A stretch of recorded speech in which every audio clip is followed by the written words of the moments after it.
Buenas noches. Muchísimas gracias por estar una vez más viendo y escuchando nuestro humilde programa.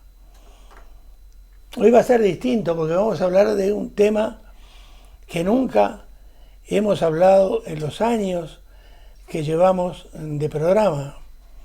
Un tema que estoy seguro que les va a gustar, que les va a interesar. Tenemos con nosotros a Tomás Navarro Oliver, que nos va a hablar del acebuche y el aceite de acebuche. Pero antes de ello, quisiera que él les contara a ustedes, en primer lugar, qué ha hecho, cuál es su currículum, cómo ha llegado a esto del acebuche y reitero qué ha sido de su vida personal, dónde ha residido, qué ha hecho, reitero entonces, en los pocos o en las pocas primaveras que lo representan. Buenas noches. Muy buenas noches. Amigo Tomás, entonces, quiero que la gente, los televidentes, lo conozcan. Cuéntenos entonces qué ha sido a lo largo de su vida. Bueno, pues nuestra vida, la que va asociada al aceite de acebuche es la de la familia. Somos 4 hermanos de profesiones distintas, de vocación agricultura, pero de otras vocaciones necesariamente para ejercitar nuestra vida. La mía fue de un estudiante en el Colegio de Caravaca, interno, y de un ingreso en la Academia General Militar de Zaragoza, muy jovencito, salí de teniente, muy joven, y mi lucha en el norte, en la aportación antiterrorista que creía que debía de hacer, pues así transcurrieron mis primeros años de lucha. Luego fui capitán de Cieza, de los 15 cuarteles de esa zona de Murcia, entonces era un joven capitán con 28 años, y así ha transcurrido mi vida luego en la lucha contra la delincuencia en Madrid. Mi hermano es un profesional del aire, era un comandante del Ejército del Aire, de los Hércules, luego pasó a Iberia, y llevó muchos años el Airbus 340, haciendo América continuamente, y mis hermanas pues son, una es química y la otra es enfermera en su vertiente, pero somos agricultores de corazón. Muy bien. El amigo Tomás ha marcado un poco lo que fue, porque hace poco falleció mi cuñado, el marido de mi única hermana Yolanda, el coronel Mario García García, que fue también uno de los pioneros en la lucha contra la guerrilla tupamara en nuestro país, que falleció también él siendo coronel. En fin, y cuando habla de sus hermanas, quiero que ustedes vean esto. Creo que el coronel acá lo estará viendo. Es Neoquín María José, es la dueña de esto. Nuestra hija trabaja con ella y ya le hemos pedido a nuestra hija que hable con su hermana porque quisiéramos tenerla también en nuestro programa para que nos hable de estas especialidades químicas de Neoquín. En fin, volviendo entonces a lo que usted hablaba de el aceite de acebuche, del árbol, el acebuche. Por acá queremos leerles, nos dijo que estuvo también mucho tiempo en Caravaca. Y Caravaca tiene una pedanía que se llama Coy, colina o cerro de Coy. Linda con Lorca. ¿Cómo? Colindante con Lorca, sí. Campo Coy es de Caravaca. Pedanía de Lorca en las llamadas Tierras Altas, a 39 kilómetros de Lorca, con gran tradición artesana, alfombras, vinos artesanales de gran calidad, a pesar de tener solamente alrededor de 500 habitantes. En fin, por aquí tenemos algo que queremos leerle, porque no hace mucho tiempo el consejero de Agricultura de la comunidad autónoma de la región de Murcia y el alcalde de Caravaca de la Cruz enviaron a mucha gente esta invitación que tengo en la mano.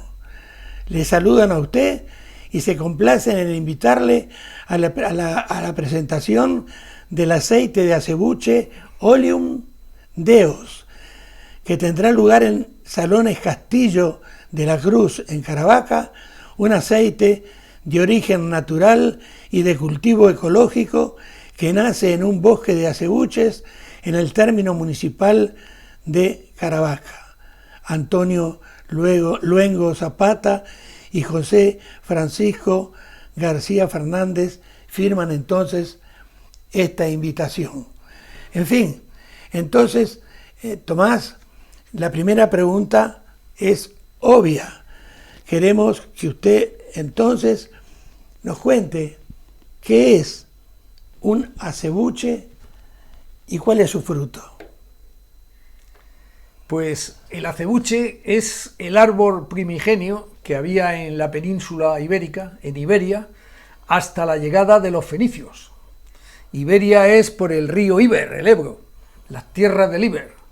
Cuando llegan los fenicios encuentran el único árbol que hay productor de aceite en Iberia, que es un árbol que echa una aceituna muy pequeñita, que es entre el hueso y la piel, no hay prácticamente carne. Se dan cuenta que ese rendimiento es bajísimo, traen ramitas de Egipto para su injerta, consiguiendo una gran producción y una regularización de la producción, pero el aceite pierde su alma. Ya no es el aceite que da 6 litros, 7 a lo sumo por 100 kilos de aceituna. Ya es la que conocemos nosotros, la aceituna picual, la alberquina, todas son especies invasoras. La única verdaderamente genuina de la península es el aceite de acebuche.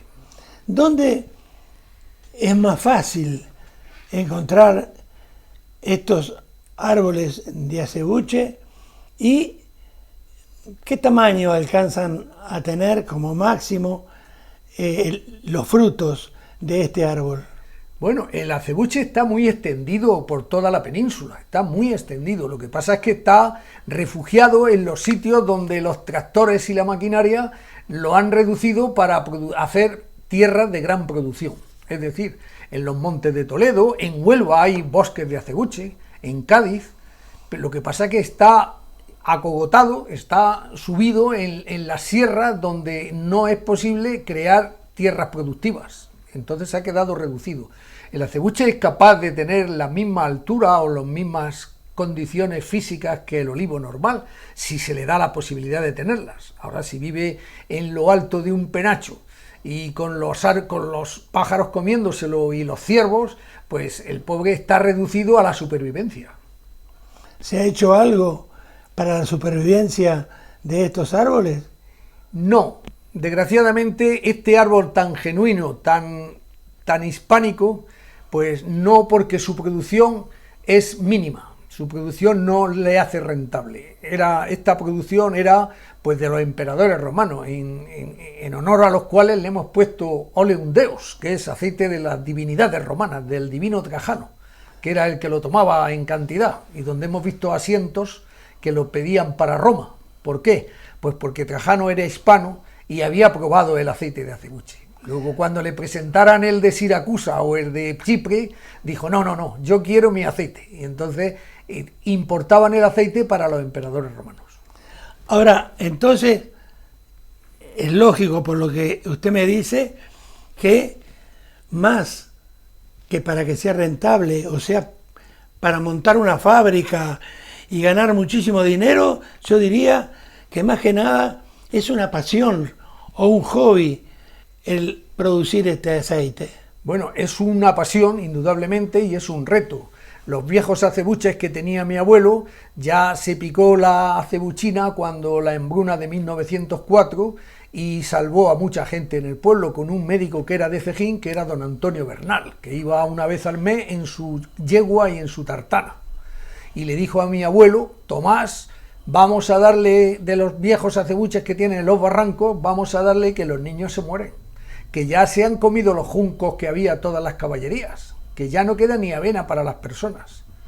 Luego, en el COVID de 1918, la mal llamada gripe española, porque no fue española, fue por los prisioneros de guerra de Alemania y de Francia, pues hubo otra vez una epidemia en España terrorífica y también se volvió a picar la aceituna con aguardiente de la fábrica de Bullas y se le volvió a dar a la gente. Eran muy poquitos acebuches en los barrancos. Después, pues ya con la gran idea de regeneración de la flora contra el desierto, se sembraron más acebuches hace muchos años y son más accesibles. Es posible coger una pequeña producción de ellos, no toda porque es impensable, porque no sería ni rentable. Por lo tanto, el acebuche, ¿en qué nos basamos? En la fidelidad a aquellos esfuerzos de nuestros antepasados y a la producción nueva que podemos exponer un aceite precioso, hermoso y saludable a la sociedad. Quiere decir entonces que la señora de la casa que tiene que alinear una ensalada puede elegir entre varios tipos de aceite. Siempre se dijo que el mejor era el aceite de oliva. Con este de acebuche también se puede utilizar en la casa. Bueno, este aceite es una explosión de sabor y de fragancia. Este aceite adquiere su verdadera dimensión cuando se toma con pan tostado por la mañana. El aliño es buenísimo, pero donde verdaderamente obtiene su máxima rentabilidad, donde se llena el sabor y la salud, es con el aceite por la mañana. Incluso hay amigos, hay doctores en la clínica Puerta de Hierro de Madrid que lo toman crudo por la mañana sin pan, directamente, porque lo saborean mucho mejor. ¿Cuáles son las características más reseñables que se pueden encontrar? Porque hay gente que sí, que ha dicho, por ejemplo, tengo aquí en mi mano algo firmado creo que por Rafael Anzón, que dice Oleum Deus Capricho Divino. Creo que usted me hablaba antes de comenzar la entrevista que habían tenido en realidad una gran satisfacción al ver lo que este hombre decía. Díganos qué fue lo que este hombre expresó acerca de este aceite. Pues hace aproximadamente un mes me encontré la sorpresa de que en un periódico, El Imparcial, salía un artículo exclusivamente dedicado a Oleum Deus, a nuestro aceite, y precisamente lo firmaba una de las personalidades más autorizadas en el mundo gastronómico de España, que es Rafael Anzón, presidente de las sociedades gastronómicas, también europeas. Y me sorprendió tanto porque era una alabanza sublime. Busqué la forma de tener contacto con él y me explicó que por un amigo le había llegado a él una botellita, que lo había probado y nunca jamás en su vida había probado con esas características de un picor, un amargor, que son características positivas de los aceites, pero con una fragancia y una suavidad en ese picor y en ese amargor que le hacía único. Entonces le di las gracias por la consideración hacia nuestro aceite y quedó sorprendido, completamente sorprendido. No podía creer que nosotros lo estábamos elaborando desde la base del acebuche más elemental, que era el que nació hace 200 años o 300 años que podía tener allá en el Campo Coy. Tomás, forma del acebuche y cómo son sus tallos. Y por ejemplo, comparándolo con el olivo, ¿más cantidad de frutos o menos cantidad? Bueno, se distingue básicamente del olivo en que ese es el primigenio, es el oleaster, es el olivo primero, el que no existía, donde existe a partir del injerto con lo que traen los fenicios. Da mucho menor rendimiento que el olivo en cantidad.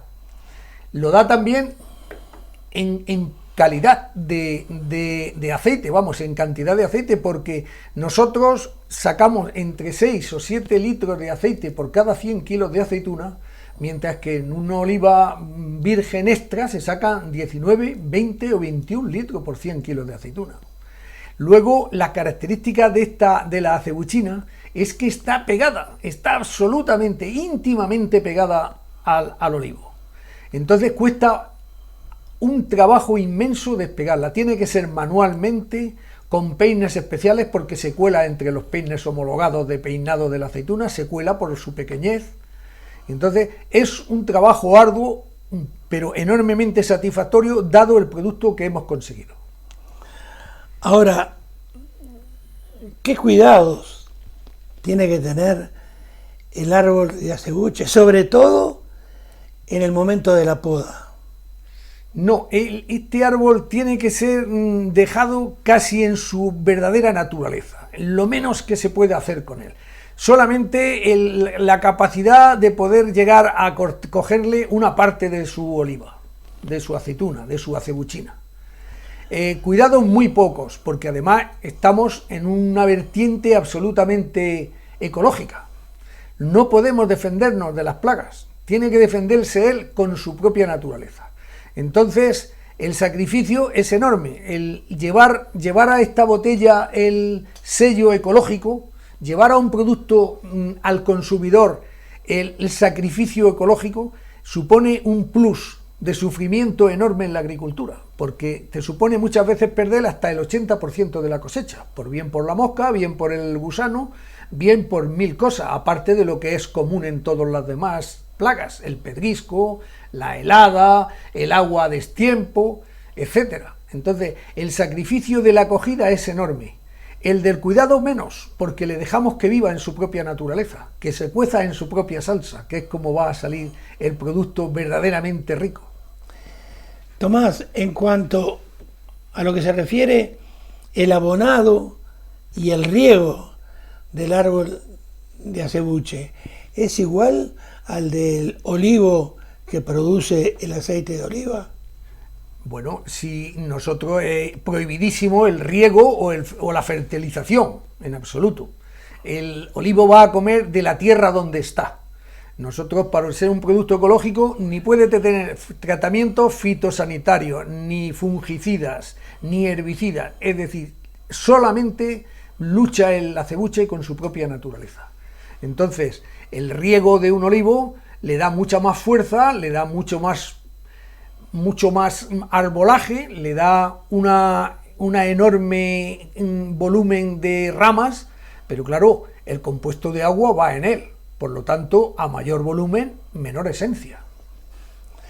Ahora, en cuanto a lo que se refiere a la siembra del acebuche, ¿cómo se realiza? Yo he visto de agricultura entre 0 y 10, 0,1, entonces yo he visto que hay inclusive de frutos de otros árboles que los menean y los frutos caen. En el caso del acebuche, ¿cómo se realiza la siembra? La siembra va por una bolsita de plástico donde se ha sembrado una olivita de acebuchina, que nunca tienes que protegerla muy bien para que esa aceituna que tú coges, que crees convencidamente que es acebuchina, no haya sido polinizada a kilómetros de distancia por un olivo de verdad, con lo cual ya no la tendrías pura. Por lo tanto, es un trabajo arduo el escoger una oliva que sea absolutamente acebuchina y que no haya sido polinizada por olivos próximos, porque la polinización es por aire y por el aire va a kilómetros de distancia el polen. Por lo tanto, el trabajo de los viveros en crear acebuchina o de los propios agricultores en reproducir la acebuchina es arduo y muy complicado. Ahora bien, cada fruto, cada hortaliza, por ejemplo, tiene un tiempo de siembra y un tiempo de recogida. Imagino que el árbol de acebuche será lo mismo. De las 4 estaciones del año, entonces, ¿cuáles son las más aptas para recoger entonces el olivo de este árbol? Indudablemente en el clima mediterráneo es la parada de la savia, que es en invierno, la siembra, el momento de la siembra, cuando menos sufre. Aunque él mantiene la hoja, el acebuche es como el olivo, como su hijo el olivo mantiene la hoja, pero para la savia en invierno. Luego en invierno es cuando se permite manejarle. Y la cogida ya ha superado los viejos tiempos de nuestros antepasados, que decían que el aceite en enero, hasta enero el aceite en el madero. No. Ahora, la verdadera riqueza del acebuche es en verde, y a pesar de ser una tierra muy fría, la nuestra en Caravaca, que va muy atrasada respecto a los demás, llevamos 2 meses de retraso frente a Andalucía. Nosotros tenemos que cogerla a la vez que ellos, es decir, en octubre tenemos que coger nosotros el acebuche para que obtenga el 100% de su riqueza, tanto de sabor como de salud. Ahora, ¿por qué se realiza la fumigación? Eso evidentemente tiene una connotación. Y también, pienso yo, corríjame si me equivoco, por ser ignorante en la materia, hay que protegerlo mucho de las malezas que lo rodean. Sí, el acebuche es muy agradecido a que no compitan con él demasiadas malezas. Pero bueno, no tampoco se le puede mantener en un estado natural absolutamente sin maleza, tiene que luchar contra algo. La fumigación indudablemente es una pauta para nosotros prohibidísima, porque eso es una producción industrial. Nosotros no buscamos eso, nosotros buscamos exclusivamente la calidad. Ahora, ¿cuántas veces al año se realiza la labranza entonces del acebuche y cuándo se debe cortar? Pues la labranza se suele hacer lo mínimo, si es posible una vez al año, para que no corra el riesgo de la maleza crear un incendio y quemar completamente el bosque.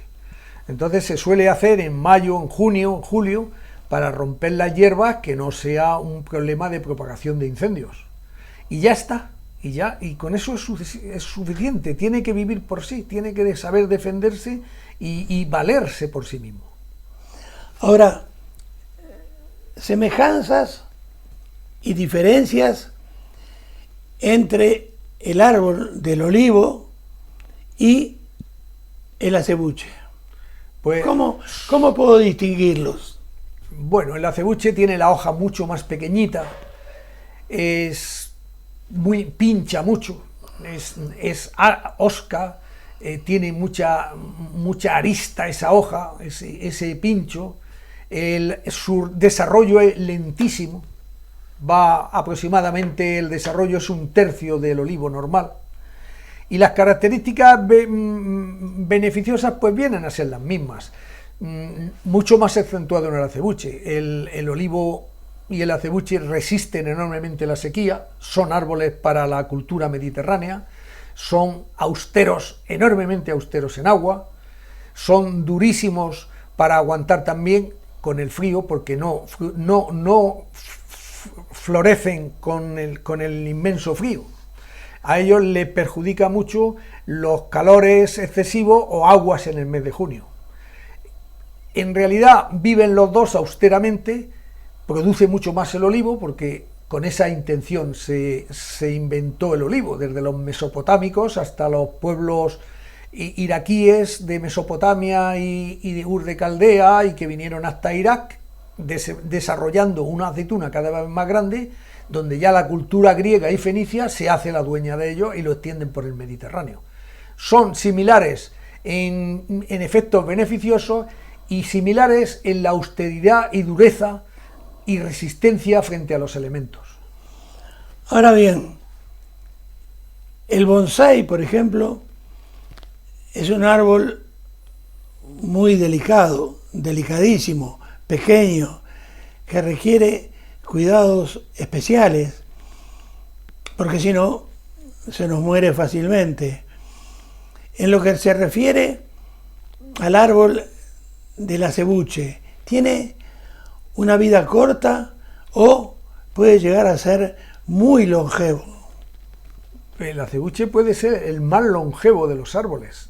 Incluso incluso reducido, porque es tan duro, tan tenaz, podríamos decir tan espartano, que resiste los cortes de raíz, todo lo que le supedita a que sea un bonsái. Entonces esa dureza y esa capacidad de sacrificio que tiene la traduce también en el bonsái, y es muy agradecido para ser un árbol bonsái. Ahora, para terminar la primera parte de la entrevista, quisiera que ilustrara un poco a la gente de lo que nos trajo, de lo bonita que es la presentación de este aceite. Por eso le digo, quiero que nos cuente por qué se le ocurrió esta maravillosa idea. Bien, pues la continuidad familiar de aquellos acebuches que se sembraron, que cultivaron, que se obtuvieron en 1904, que siempre se cogía algún litro para probarlo, para homenaje y conducta de seguimiento de aquello que hizo mi abuelo. Y ya como hay un bosque grande de acebuches después de la reforestación de hace muchos años para parar el desierto, pues pensamos en coger un poquito para ir sacándolo. Entonces yo soy el agricultor más puro de mis hermanos tienen mucha más vena creativa y esto es diseño de ellos. Esto es un diseño de ellos que le ha gustado a todo el mundo, pero buscábamos que si el mejor aceite de España, como ha sido declarado, debería de tener el mejor envase de España. Por lo tanto, es una botella negra para que no le dé, tintada en negro para que no le dé la luz, para que no incida sobre ellos la luz. Es fina y larga para que se oxigene menos, de todas maneras, cuando esté abierta. Y es elegante. Dicen los dos grandes gastrónomos de Madrid que tenemos las 3 Es, y yo decía si era lo de ecológico, dice no, es que tenéis exquisito, es exclusivo y es elegante. Dice, esa botella que habéis diseñado tiene las 3 Es, exquisita, elegante y exclusiva. ¿Reside usted generalmente en Madrid y por qué? Pues por razones de mi profesión, en Madrid, y a caballo, todo el tiempo que me permite a caballo para estar en el campo cultivando el acebuche en lo que se deja cultivar y el almendro, que también es ecológico, la almendra que producimos.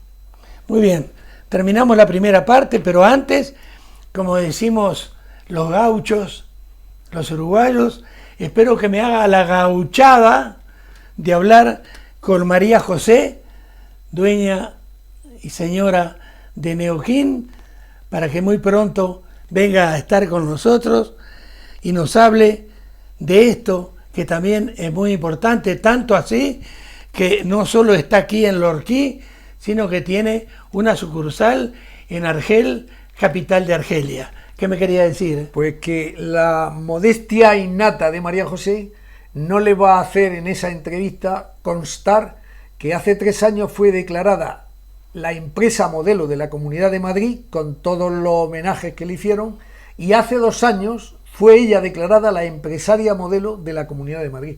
Pero obviamente María José no lo hará constar nunca. La verdad que me congratula, sobre todo por nuestra hija Natalie, que hace años, muchos años, que trabaja con ella, ha viajado, inclusive creo que a Bélgica, a Portugal. Nuestra hija habla varios idiomas, entonces María José la tiene un poco como secretaria para ayudarla en todos estos viajes. Terminamos entonces la primera parte de esta entrevista y en pocos segundos, después de algunos sanos consejos, como decirles que lo prueben el aceite de acebuche Oleum Deus, seguimos entonces con nuestro programa.